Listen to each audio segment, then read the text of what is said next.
তাহলে ধ্যানটা কীভাবে করব, কি করব এবং কেন করব, ধ্যানের কি কি মানে বৈশিষ্ট্য আছে, এটাও একটু বোঝা দরকার। সহজভাবে বলে ধ্যান জিনিসটা মানে হচ্ছে নিবিষ্টতা, আমি কোনো কিছুর প্রতি নিবিষ্ট হয়ে আছি, সেটাও ধ্যান। আমরা যখন নাটক সিনেমা দেখি ওর ভিতরে যখন হয়ে যাই, মগ্ন হয়ে যাই, সেটাও একটা ধ্যান। যে মাছ ধরতে বসে ওই যে বসে আছে কখন, ওটাও তার একটা ধ্যান। মানে সব কিছুর মধ্যেই ধ্যানের কিছু ব্যাপার আছে। কিন্তু আমরা যখন এই তরিকতে বা সাধন মার্গের মধ্যে ধ্যানের কথা বলি, তখন সেখানে ধ্যানের রূপটা কি, সেখানে ধ্যানের কিন্তু অনেক রকম ধারণা আছে। কারণ এই যে যখন একটু পরে গান হবে, গান শুনলে অনেকে একটু হালে থাকবেন, একটু জিকিরের ভাবে থাকবেন, এটা একটা ধ্যান। নিজের মুর্শিদকে নিয়ে ওই তার ভাবের মধ্যে আছেন, ওই কিছুক্ষণ একটা ঘরের ভিতরে আছেন, ওই সময়টুকু তিনি একটা ধ্যানস্থতার মধ্যে আছেন। মাওলানা জালালউদ্দিন রুমির যে অনুসারী আছে তাদেরকে ইংরেজিতে হোয়ার্লিং দারভিশেস বলে। তার মানে হচ্ছে ঘূর্ণায়মান, ঘুরতেছে যে দারবেশরা, তার একটা পদ্ধতি আছে নাচের, ওই ঘুরতে ঘুরতে ঘুরতে ঘুরতে তারা নাচ করে। ওই সময় তারা ধ্যানের মধ্যে থাকেন, সেই একটা বিশ্বজগতের কেন্দ্রে নিজেকে কেন্দ্র করে সমস্ত কিছুর ভেতর দিয়ে ঘুরছে, সারা দুনিয়ার সব কিছুই ঘুরতেছে, উনিও ঘুরতেছে, এটাও একটা ধ্যান। সাধন মার্গে আমরা যখন ধ্যান করি, এখানে ধ্যানের উপায় কি, রকমটা কি, এখানে মূল তত্ত্ব অনুযায়ী আসলে ধ্যানটা এখানে দুটো রকম বেসিক্যালি। আমি আগেই বলছি ধ্যান কিন্তু অসংখ্য রকম, লাফানোর মধ্যেও ধ্যান হয়, বসে থাকার মধ্যে ধ্যান হয়, কিচ্ছু না চুপচাপ বসে আছেন, এটাও একটা ধ্যান। কিন্তু এমনি সাধন মার্গের ধ্যানটা মূলত দুই রকম। একটাকে ইংরেজিতে বলতে পারি আমরা কনসেন্ট্রেটিভ, কোনো কিছুর উপরে মনোযোগ দিয়ে রাখা। আরেকটাকে বলে ওপেন মাইন্ডেড, ওপেন মাইন্ডফুল, এই ধ্যানটা। এটা হচ্ছে কোনো নির্দিষ্ট কিছুর উপর মনোযোগ দেওয়া না, আপনার মনের ভেতরে কি ঘটে যাচ্ছে আপনি শুধু সেইটা দেখতে থাকবেন, জাস্ট এইটুকু অবজার্ভ করা। ধ্যানের তাহলে দুইটা রকম, এক নির্দিষ্ট কোনো একটা বস্তু বা বিষয়ের ওপরে মনটাকে নিবদ্ধ করে ওর মধ্যে ডুবে যাওয়া, অথবা নিজের মনের ভিতরে, এটা বাইরের কোনো কিছুও হতে পারে, কিন্তু নিজের মনের ভেতরে কি ঘটছে জাস্ট সেটা দেখতে থাকে। আমার মনের ভিতরে এখন রাগ হচ্ছে, এখন ক্রোধ আসছে, এখন অস্থিরতা আসছে, যখন যেটা হচ্ছে সেটা দেখতে থাকে। এই দুইটা পয়েন্টই আসলে দরকারি। যদিও সাধারণভাবে আমরা যখন ধ্যান করি, দুইটা স্কুল আছে, দুইটা স্কুল দুইভাবে করে। আমরা যারা গুরুবাদী মোস্টলি তারা ওই কনসেন্ট্রেটিভ ধ্যান করি, এবং কনসেন্ট্রেশনটা হলো আমাদের যার যার মুর্শিদ বা গুরু। এটা অন্য রূপেও কেউ কেউ করে। এই যে রামকৃষ্ণ পরমহংসদেব, উনি কিসের, তিনি কিন্তু অনেক রকম স্কুলে অনেক রকম ধ্যান করছেন। তো মূল ধ্যানটা কি, মা কালী ধ্যান করেছে। এই মা কালী ধ্যান করে রামপ্রসাদ সে এক ধরনের সিদ্ধি লাভ করেছে। তো তার মানে কি, কোনো একটা বস্তু, কোনো একটা কিছু, ওটা করলেও ওই কনসেন্ট্রেটিভ ধ্যানটা হবে। কিন্তু আপনি কোনো একটা বস্তুর সাথে ধ্যান করলে সেটার মধ্যে যতক্ষণ ডুবে যেতে পারেন, ধরেন আপনি একটা বট গাছে ধ্যান করছেন, আপনি একটা বট গাছ হয়ে গেছেন, এটা আপনি কল্পনাও করতে পারেন। এইটা আপনি যতখানি অনুভব করতে পারবেন, তার চেয়ে একটা মানুষের মধ্যে আপনি বিলীন হয়ে গেছেন। যে মানুষটি আপনার শ্রদ্ধেয়, যে মানুষটি আপনার প্রিয়, যে মানুষটির মতো আপনি হতে চান, তার ধ্যানটা করা অপেক্ষাকৃত সহজ এবং সুবিধাজনক। এই কারণে আমরা মুর্শিদে ধ্যান করি। এক নম্বর যে আমার কনসেন্ট্রেশন, মনোযোগ একটা বিষয়ে রাখি, সেটা হচ্ছেন আমার গুরু, তিনি আমার গুরু। এবং এই গুরুর ধ্যান করার এক নম্বর কারণ হলো মনোযোগ দিতে পারা, কোনো একটা বিষয়ের উপরে মনোযোগ। কারণ আমি ধ্যান করতে বসলেই আমার মন তো নানা দিকে ছুটবে। এই নানা দিকে ছোটার থেকে আমার মনকে ট্রেনিং দিচ্ছি যে আমার যে স্ক্যাটার্ড মাইন্ড, মানে আমাদের সবসময় যে মন না চঞ্চলতার মধ্যে ভুগছে, আমাদের সবার মন, আমাদের নিজেদের মনের দিকে তাকাই কম, কিন্তু নিজেদের তাকালেই দেখতে পাবো যে আমাদের মন একটা অস্থির চঞ্চল বিষয়। এই বিষয় থেকে সেই বিষয়, এই স্মৃতি থেকে সেই স্মৃতি, এই কল্পনা থেকে সেই কল্পনা, এই আকাঙ্ক্ষা থেকে সেই আকাঙ্ক্ষা, একটার পর একটা ঘুরে বেড়াচ্ছে। এই অস্থির চঞ্চল মনকে, এই স্ক্যাটার্ড মনকে ওয়ান মাইন্ড, এক মনে, এক মন তো হতে হবে। এক মন হবার জন্য নিজের মুর্শিদের ধ্যান করতে হবে। ওইটা ধ্যান করতে করতে তারপর আরও গভীরে গেলে নো মাইন্ডের জায়গায় যাবে, যেটা হচ্ছে মানে ডুব দেওয়া, যেখানে যেখানে আমার মনও থাকছে না সেই জায়গায় চলে যাওয়া। তাহলে এইটা হলো কনসেন্ট্রেটিভ ধ্যান। আচ্ছা, কিন্তু কনসেন্ট্রেটিভ ধ্যান করতে গেলেও তো আমি দেখি যে আমার মন স্থির থাকে না, নানা দিকে যায়। এই নানা দিকে যাওয়ার থেকে আমাদের ওই করতে গিয়ে যখনই মনে হবে একদিকে চলে গেছে তখনই আবার গুরুর ধ্যানের মধ্যে আসা। এবং এটা এই জায়গায় ওই সাফল্যের জায়গায় যে এক মন হতেই অনেক সময় লাগে, আর এক মন থেকে নো মাইন্ডে মানে একেবারে আমি হারিয়ে গেছি অসীমে। হ্যাঁ, কারণ আল্লাহর যে সারসত্তা সেটা তো আসলে কোনো বস্তু বা আকার না। আল্লাহ এর নামটাও একটা আকার, এই আল্লাহ তো এই নামটার মধ্যেও নেই, নামেরও বাইরের জিনিস, সেই নামের বাইরের জিনিস, নামহীন সত্তা, আকারহীন সত্তা, রূপহীন সত্তা আমার ভিতরেই আছে। কিন্তু তাকে পেতে হলে আমার যেতে হবে রূপের মধ্য দিয়ে। সেই রূপটা হলো আমার মুর্শিদের রূপ। এখন শুধু এটাই তো একমাত্র, এটা একটা ট্রেনিংয়ের বিষয় এবং এটা আমাদের করতে হবে। কিন্তু আরও তো বিষয় আছে, যে বলছে যে অহংকার ছাড়ো, বলছে কাম ক্রোধ লোভ মোহ ত্যাগ করো। মানে এই জিনিসগুলো আমরা কেমনে ত্যাগ করব? যতক্ষণ আমি ওই ধ্যানটার মধ্যে আছে বা এক চিন্তা আছে ততক্ষণ আমার অতটা ডিস্টার্ব করছে না। কিন্তু যখন এই যে মন সরে যাচ্ছে, যে আমি করছি কিন্তু আমার তো মনটা ধ্যানে থাকছে না, এগুলোর মধ্যে থাকছে না, অন্যান্য দিকে চলে যাচ্ছে। এই যে চলে যাচ্ছে, যেইগুলোর মধ্যে চলে যাচ্ছে, যেসব কল্পনার মধ্যে যাচ্ছে, যে স্মৃতির মধ্যে যাচ্ছে, যেই আকাঙ্ক্ষার মধ্যে যাচ্ছে, যেই প্রবণতার মধ্যে যাচ্ছে, ওগুলো হচ্ছে আমার ভিতরকার নফসানিয়াত। আমার ভিতরকার এই নফসানিয়াতকে যে আমি রুহানিয়তের দিকে যাব, এটার একটা উপায় তো হলো তো বলছি, সেটা যে গুরুর ধ্যান করা। কিন্তু এটা ছাড়া যতক্ষণ ধ্যান করছি ততক্ষণ না হয় আমি সব কিছু থেকে আছি, যে ওই যে অবশ্যই সালাদ খারাপ কাজ থেকে বিরত থাকে। তা আপনি বাবা একে মৌলভী সাহেব কই খারাপ কাজ থেকে কেমনে থাকে? যারা নামাজ পড়ে তারাও তো এইটা করে, ওইটা করে, সেটা করে, ঘুষ খায়, ব্লুফুল দেখে, মিথ্যা কথা বলে, বহু কিছু। না, যতক্ষণ নামাজ পড়ে ততক্ষণ তো সে করে না, এটা হলো তাদের যুক্তি। হ্যাঁ, নিশ্চয়ই, যতক্ষণ নামাজ পড়ে ততক্ষণ সে তখন চুরিও করে না, সে তখন ব্লু ফিল্মও দেখে না, সে তখন ঘুষও খায় না, সে তখন নামাজই পড়ে। অন্তত ওই যে নামাজে দাঁড়ালো নিয়ত করে, আর ওই শেষে ওই সেজদা পর্যন্ত এই সময়টুকু সে ওই সময় ঘুষও খাচ্ছে না, চুরিও করছে না, ঠিক আছে, ওই এগ্রি। আমাদের ধ্যানটাও হলো সেরকম, যতক্ষণ ওই করছি ততক্ষণ আমি ওইগুলো করছি না, কিন্তু ওর মধ্যে আমার মন থাকছে আসলে কতক্ষণ। কারণ ধ্যান করতে বসলেও তো মন লাফালাফিই করে। তো এই লাফালাফি মনকে এই যে ট্রেনিং দেওয়া, এটা দিচ্ছি যে আমি এক গুরুর ভাবনায় আছে, গুরুর নাম জপ করছি, গুরুর ছবিটা দেখছি। এছাড়া কিন্তু এইটুকু কিন্তু আমার ঈশ্বর জন্য, কিন্তু কারণ দেখা যায় যে বহু মানুষ বসে প্রতিদিন, হয়তো 1 ঘন্টা বসে, আধা ঘন্টা বসে বা জিকির করে, কিন্তু মন তো শুদ্ধ হয় না। এখন মন শুদ্ধ করতে হলে আরও জিনিস, এই যে আরেকটা ধ্যানের কথা বলছি, ওপেন মাইন্ডেডনে, এইটাকে খোলা মনের যে ব্যাপারটা, সেইটা আমরা এর সাথে আরেকটা মাধ্যম হিসেবে রাখতে পারি, তাহলে আমাদের অগ্রগতিটা দ্রুত হবে। একদিক থেকে আমার ওই ট্রেনিংটা নিচ্ছে, আরেক দিকে আমার নিজের মনের ভিতরে কি ঘটছে এই সম্পর্কে সচেতন হয়ে উঠে সেই বিষয়গুলো নিয়মিত পর্যবেক্ষণ করা। এটা আমরা যে কোনো সময়ই করতে পারি। যখনই আমাদের কিছুটা সমস্যা, তখন আমি একটু নিজের ভিতরে দেখেন আমার মনটা এখন কী হচ্ছে। যখন আপনার রাগ হয়েছে, ওই সময় তার মনটা রাগের মধ্যে ঢুকেছে, আপনি প্র্যাকটিস করেন যে আমার ভিতরে রাগ হয়েছে, এখন আসলে আমার ভিতরের অবস্থাটা কি, এটা দেখি আমার ভিতরে এখন কেমন লাগতেছে। ঠিক রাগের মুহূর্তে হয়তো আপনি ওটা পারবেন না, এটার জন্য যেই কাজটা করতে হবে সেটার জন্য একটা ট্রেনিংয়ের দরকার আছে। কারণ এই মুহূর্তে আমরা কেউ এখানে রেগে নাই, এখন আমরা বসে আমরা চিন্তা স্মরণ করি, আমরা কাছাকাছি সময় আমরা রাগ করেছিলাম এমন একটা ঘটনা, যে কীভাবে ওই ঘটনা যখন স্মরণ করবো তখন দেখবো যে ঠিক আছে, হয়তো আমি আমার একটা বন্ধুর সাথে বসে যাচ্ছি, কথা বলছি, আমার মনের ভিতরে রাগ নাই, হঠাৎ করে সে এমন একটা কিছু বলছিল যখন আমার রাগ হয়েছে, হয়তো সে আমাকে খোঁচা দিয়ে একটা কথা বলেছে, অথবা আমাকে খামাখাই একটা ঘুষি দিয়েছে, বা কথায় কথা সে আমাকে একটা গালি দিয়ে, হোয়াট এভার, যেসব ঘটনাতে আমাদের মনের ভিতরে রাগ হয়, এরকম একটা কিছু সে করেছে।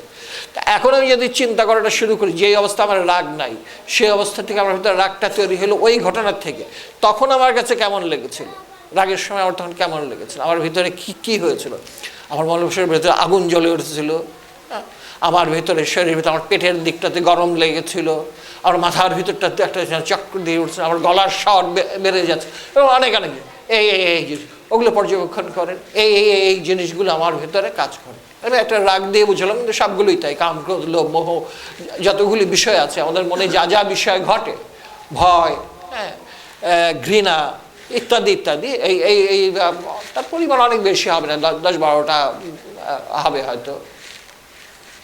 এগুলো প্রত্যেকটাকে আমাদের যদি আমরা নিজের ভিতর পর্যবেক্ষণ করতে থাকি, তাহলে এই যে আমার নাফসি নেটের ভিতরে কি কি ঝামেলা আছে যেগুলো আমাকে নিয়ন্ত্রণ করে।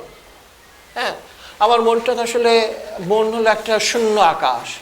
এই আকাশের মধ্যে এই এক এক সময় এক একটা রং দেখা দেয়।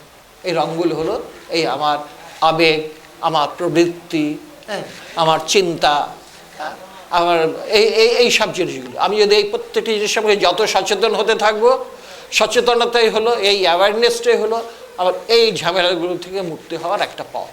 তাহলে আমাকে ওই আমি যে ধ্যান করছি, গুরুর চেষ্টা করছি, হঠাৎ চলে গেলাম মন একদিকে, কোন দিকে গেল ওটা আচ্ছা এইটা আমার একটা সমস্যা, এই দিকে আমার মন যায়, কিছু লোভের দিকে যায়, কিছু লোভনীয় আকর্ষণীয় জিনিসের দিকে যায়, অথবা কোনো খারাপ কিছুর কথা মনে হয়, কোনো দুঃখের কথা মনে হয়, কোনো যে কোনো মনের ভিতরে যা কিছু স্মৃতি আছে, এই যে নানা দিকে মন যায় এবং সেই মনে কোন কোন দিকে যায় এবং তখন আমার মনের কী কী অবস্থা হয়, এইগুলো যত আমি সচেতন থাকবো তত ওগুলো অটোমেটিক্যালি আমার উপর নিয়ন্ত্রণ করার ক্ষমতা হারাতে থাকবে।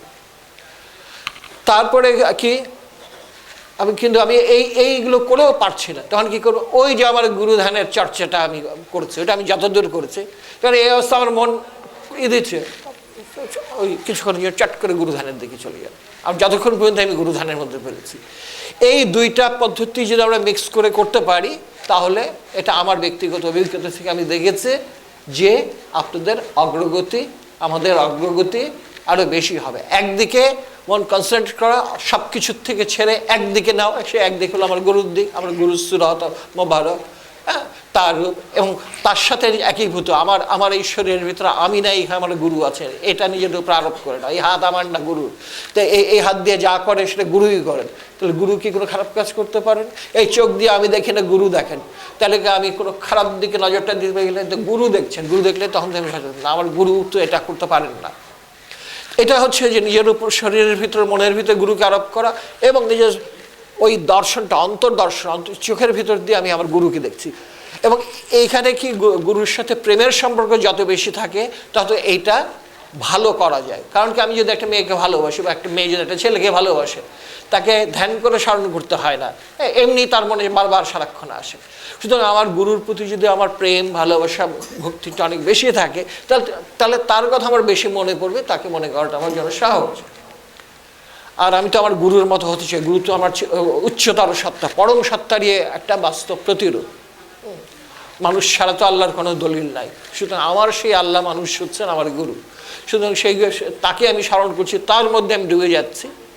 আর এইখানে আমরা মাঝে মাঝে দিচ্ছিকে ডিস্টার্বগুলো করছি কি, আমার নফসানিয়াত, নফসের ভিতরে যা কিছু আমার প্রবৃত্তি, আমার আবেগ, আমার চিন্তা, আমার বুদ্ধি, আমার যুক্তি, এই সব জিনিস।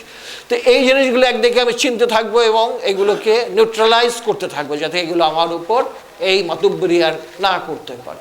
আরেকদিকে আমার এটা থাকবে মূল চর্চার সময় যে আমি সার্বিকভাবে আমার শরীরের ভেতরে, আমার মনের ভিতরে গুরুকে অধিষ্ঠিত করেছি, এবং আমার মনোযোগ শুধু তার দিকে, আমি সারা দুনিয়া ভুলে আমি একমাত্র আমার মসজিদের দিকে মনোযোগ দিচ্ছি। এই দুটো জিনিস ব্যাস, আর কোনো কিছু লাগে না। আপনি মনের জন্য একটা দরকার, সেটা গুরুর নাম জপ করেন, উনি সেই কথা বলেছেন জিল্লু ভাই। হ্যাঁ, হলে আমরা ইসমে আজম বলি, ইসমে আজম এছাড়া হলে ইসমে জাত, আর একটা হলো ইসমে খাস। ইসমে জাত হলো আল্লাহ, আল্লাহ জিকির করছেন, আল্লাহর জাত নাম আপনি জিকির করছেন। ইসমে আজম কোনটা? ভক্তের জন্য ইসমে আজম হলো তার গুরুর নাম, আর ইসমে খাস নিজের নাম। এটা তো মানে আমি তো গুরু, আমার নাম আমি, তুমি আমি, তার আমার তো একটা নাম আছে, সেই নামটা হলো আমার নাম। গুরুর একটা নাম আছে, কিন্তু আমিও আসলে স্বরূপত নামহীন, গুরুও স্বরূপত নামহীন। সেই নামহীনতায় পৌঁছানোর জন্য আমাদের একটা নাম যেতে হয়, পারহীনতায় পৌঁছানোর জন্য আমাদের একটা নৌকা, একটা আকারের ভিতর দিয়ে যেতে হয়। তো গুরুর সুরত মোবারক এবং তার নাম জপ করতে করতে একসময়, তাহলে কি এটা করতে করতে কি হবে, গুরুর ধ্যান করতে করতে কি হবে, করতে করতে একটা ঘটনা ঘটবে, হলো ওই যে আমি ধ্যান করছি ওর ভিতরে আমি নিজের ভিতরে একটা ডুব দেবো, কোথাও আমি কিছুক্ষণের জন্য হারিয়ে যাব। যখন আমি হারিয়ে যাব নিজের ভিতর কিছুক্ষণ, ওই আবার যখন সেন্স ফিরে আসবে তখন দেখবে যে আমি কিছুক্ষণের জন্য নিজের ভেতরে অত্যন্ত শান্তিময়, অত্যন্ত আনন্দময়, অত্যন্ত প্রজ্ঞাময়, মানে জ্ঞানময়, অত্যন্ত প্রেমময় একটা অবস্থানের মধ্যে ছিলাম। আমি শান্তি পেয়েছি, আনন্দ পেয়েছি, আর আমার ভেতরে আছে। এই যে আপনি নিজের ভেতর একটা আপন ঘর খুঁজে পেলেন, কিছুক্ষণ কয়েক সেকেন্ড ছিলেন, এটাই হলো আপনার আপন দেশ, আপনার শরীরের ভেতরকার দেশ। প্রথম ঘর হলো এটা।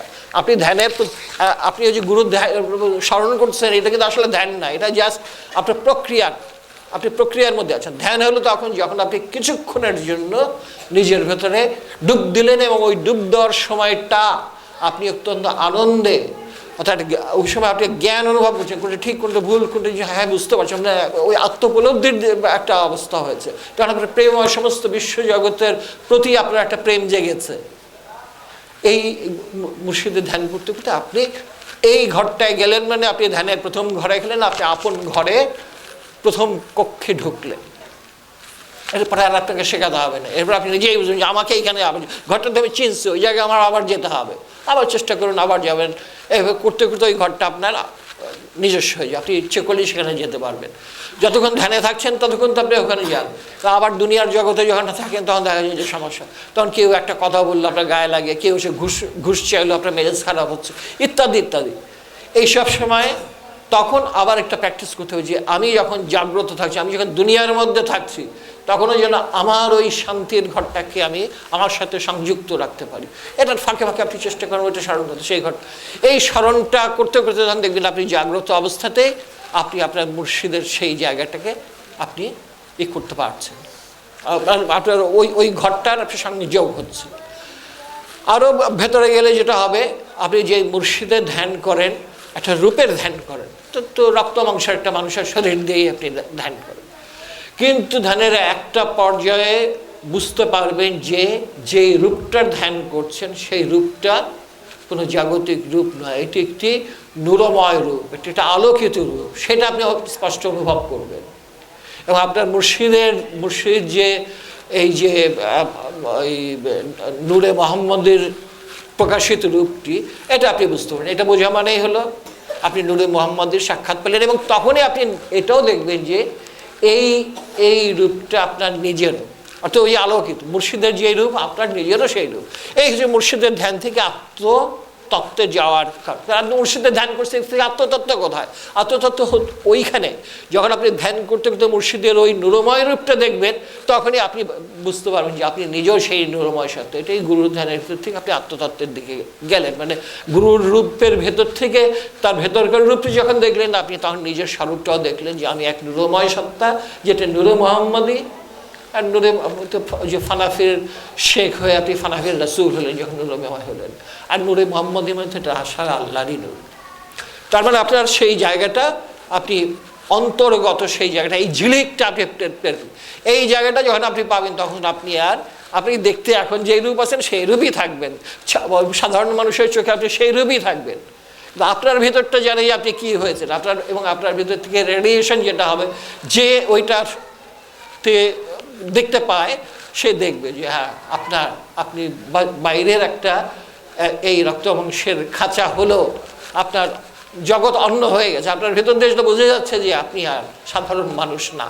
কেউ বুঝুক বা না বুঝুক এটাতে কিছু আসে যায় না, আপনি যে অনুভব করলেন, আপনি যে আপনার নূরময় সত্তাকে অনুভব করলেন, এবং সেটার ভিতরে আপনি সমস্ত বিশ্ব জগতের ভিতরে সেই নূরের প্রকাশ, অসীম একটা অবস্থা, মানে আমি আর তুমির ভেদটা গুরুর সঙ্গে যখন গুরু নিরময়, আমিও নিরময়, গুরু আর আমি একই, এই জায়গাটা যখন দেখলেন, তখনই ওই আমি আর দুনিয়া, আমি আর অপর, আমি আর তুমি, এই জায়গাটা ভেঙে যায়। বাহ্যতা থাকবে, আপনি যখন ব্যবহারিক জগতে আছেন, হ্যাঁ এটা তো আছে, আর নিজেকে বলে তো এটা যে আমার সত্তা, এটা যে আমার চিমটি দিলে আমার গায়ে লাগে, এটাকে আমি বুঝবো না, এটা আপনি বুঝবেন। আপনার কাছে একজন 5 টাকা নিল, সে যে 5 টাকা নিল, বা আপনি কারোর কাছ থেকে 10 টাকা নিলেন, আপনি 10 টাকা নিলেন, তার থেকে এই আমি তুমির ভেদটা কি থাকবে না? ব্যবহারিক জগতে সেটা থাকবে, কিন্তু ওই অন্তর্গত জগৎ দিয়ে যখন আপনি দেখবেন সমস্ত জগতের, তো সমস্ত জগতের অখণ্ডতাই আপনি দেখবেন। এই বাইরের চোখেও দেখবেন, ভিতরের চোখে তো দেখছে। এইটা যে দেখে সেই সাধারণ মানুষ থেকে উচ্চতর মানুষে পরিণত হয়ে যায়। তার কোনো সিংহ গজায় না, হ্যাঁ, সে ওই আকাশে একটা উড়ালো দেয় না পাখা দিয়ে, এইসব কোনো এইরকম যেমন আছে তেমনি, কিন্তু তার অন্তর্জগৎটা পাল্টে যায়। যেই অন্তর্জগৎটা পাল্টানোর কারণে তার আশেপাশের সংবেদনশীল মানুষ বোঝে যে এই মানুষটা আলাদা, এই মানুষটা একটা ভিন্ন মানুষ। ওনার কাছে একটু বসলে শান্তি লাগে, ওনার কাছে একটা কথা, নিজের মনের ভার প্রকাশ করতে ইচ্ছা করে, ওনার কাছে থেকে একটা কিছু পরামর্শ চাইতে ইচ্ছা করে, তার একটু দয়া করুণা বা আদর বা যেই নামেই দেই না কেন, সেইটা আমার জন্য অনেক কিছু বলে মনে হয়। এটা মানুষ অনুভব করে কম বেশি মোটামুটি রকম। এইটুকুই, এটাই হচ্ছে আমাদের এই সাধারণ জীবন থেকে দিব্য জীবন, আলোকিত জীবন, নুরময় জীবন, রহমানিয়াতের জীবন, আল্লাহর যে খলিফা হওয়া, আল্লাহর খলিফা হওয়া মানে আল্লাহর গুণে গুণান্বিত হওয়া। তো আল্লাহর মৌলিক গুণ কি? কিন্তু আসলে নুরময় সত্তা, নূরের ভেতরে নূর। তা সেই নূরের ভিতরে নূর, হ্যাঁ, নূরের ওপরে নূর, নূরের নিচে নূর, নূরের চারপাশে নূর। সেই নূরটা যখন আমি আমার নিজের ভিতরে অনুভব করি, তখন তো আমি আল্লাহ। তাই আমি আল্লাহ বললে ওই গলাটা কাটা যাবে, কাজে ওটা সাধারণত বেশিরভাগই বলে না। হালে থেকে যারা বলছে তাদের ওই কল্লা কাটা গেছে, ওটা ওই মনসুর হাল্লা যারা গেছে, ওই সালমাদেরও গেছে, এরকম গেছে। আর যারা একটু হজম করে নিতে পারে তারা হয়তো আর বলে না, এই আর কি। তো এটা সবার পক্ষেই সেই পটেনশিয়ালিটি আছে, আমরা সবাই ধাপে ধাপে আগাইতে পারি। এখন কথা হলো সবাই তো এক পর্যায়ে যাবে না, সবাই তো নবী মোহাম্মদ, সবাই তো যীশু খ্রিস্ট, সবাই তো গৌতম বুদ্ধ হবে না, ওগুলো কম হয়। ওই হিমালয়ের পর্বতের যে শৃঙ্গ, এভারেস্ট শৃঙ্গ, এইটা ওই একটাই হয়, ওই উচ্চতার কাছাকাছি আরও কয়েকটা হয়তো পর্বত থাকবে, আর বাকি সবই ওই টিলা ফিলা বা মাঝারি আকারের পর্বত। তো সেটা তো অনেক, আমি যে কাদা মাটির মধ্যে আছে সেখান থেকে যদি একটা টিলা হই, তাহলে তো আমি উচ্চতায় উঠলাম। তো ওই সেটার জন্য ওই উচ্চতর সর্বোচ্চ জায়গায় যেতে হলে বহু ত্যাগ করতে হয়, সব কিছু করতে হয়। মহানবীকেও হেরা পর্বতে যেতে হয়েছে, শেখপুরের জঙ্গলে গিয়ে 36 বছর কাটিয়েছেন, ইত্যাদি ইত্যাদি, এগুলো আমরা সবাই জানি। বাবা জাহাঙ্গীরও ওরকম সেই নারায়ণগঞ্জে গিয়ে 1 বছর ধ্যান সাধনায় ছিলেন, যে আজকে তা আমরা তো সবাই ঘর সংসার ছেড়ে যেতে পারবো না। অন্তত ওই নিজের বাড়িতে প্রতিদিন রাতে 2 ঘন্টা 1 ঘন্টা সময় যদি আমরা নিবিড়ভাবে গুরুর ধ্যান এবং জিকির করি, আমরা পায়ে পায়ে এগিয়ে যেতে পারবো। যতটুকু এগেলাম ততটুকু আমার লাভ। 1 পা গেলে মানে আমি 1 পা গেলাম, হ্যাঁ। তো এটা আমরা করলে ওটা করে যেতে পারি। এটা একটু একটু তকদিরের ব্যাপার আছে, বলাটাও সোজা, আমি করবো এটা বলাটাও সোজা, কিন্তু করতে শুরু করা এবং সেটাকে চালিয়ে যাওয়াটা অত সোজা না, যদিও আসলে একেবারে কঠিনও না। যদি আন্তরিকভাবে সেই আকাঙ্ক্ষাটা থাকে, যদি সেই নিয়মিত ওই চর্চাটা, বা প্রতিদিন রাত্রে ঘুমানোর আগে 1 ঘন্টা বা 1 ঘুম দিয়ে উঠে ওই গভীর রাত্রে 1 ঘন্টা সময় ব্যয় করব, এটা একটা কঠিন, একটা ভালো শক্তিশালী নিয়ত করলে করা সম্ভব। করলে আমরা লাভবান হব, না করলে উনি যেটা বললেন আসফালুল সাফেলিন, হ্যাঁ, আবার ওই ঘুরতে থাকবো, ঘুরতে থাকবো। অন্তত এই জীবনটা তো মৃত্যু যে হবে এটা তো কনফার্ম, কাজে আমার ওই মৃত্যু পর্যন্ত যে সময়টা, এটা ওই শৃঙ্খলিত পশুত্বের জীবনের মধ্যে দিয়েই যেতে হবে। মুক্তির আনন্দটা, জ্ঞানের আনন্দটা, সেটা আমরা পাবো। ওটা শুনে আমরা আহা হা আহা হা করতে পারি, ওই অবস্থায় আসবো, ওই একসাথে একটু একত্রিত হব, খাবো দাবো, গান শুনবো, বাড়ি চলে যাবো। কিন্তু উন্নতি করতে হলে মূল কাজটা করতে হবে, সেটা অসম্ভব কোনো কিছু না। প্রতিদিন রাতে নিরিবিলিতে 1 ঘন্টা যদি আমরা প্রতিদিন দেই, আমরা এগিয়ে যেতে থাকবো, এটা নিশ্চিত। কিন্তু মন দিয়ে, প্রেম দিয়ে, নিষ্ঠার সাথে এই 1 ঘন্টা প্রতিদিন দিতে হবে। আরও বেশি দিতে পারলে আরও ভালো। যখন আপনি মজা পাবেন তখন দেবেন, 2 ঘন্টা 3 ঘন্টা 4 ঘন্টা। দিলে আমরা এগিয়ে যাব, আমাদেরই কল্যাণ হবে, সকলের কল্যাণ হোক। দয়াল মুর্শিদ, দয়াল বাবা জাহাঙ্গীর, দয়াল বাবা আজম শাহ।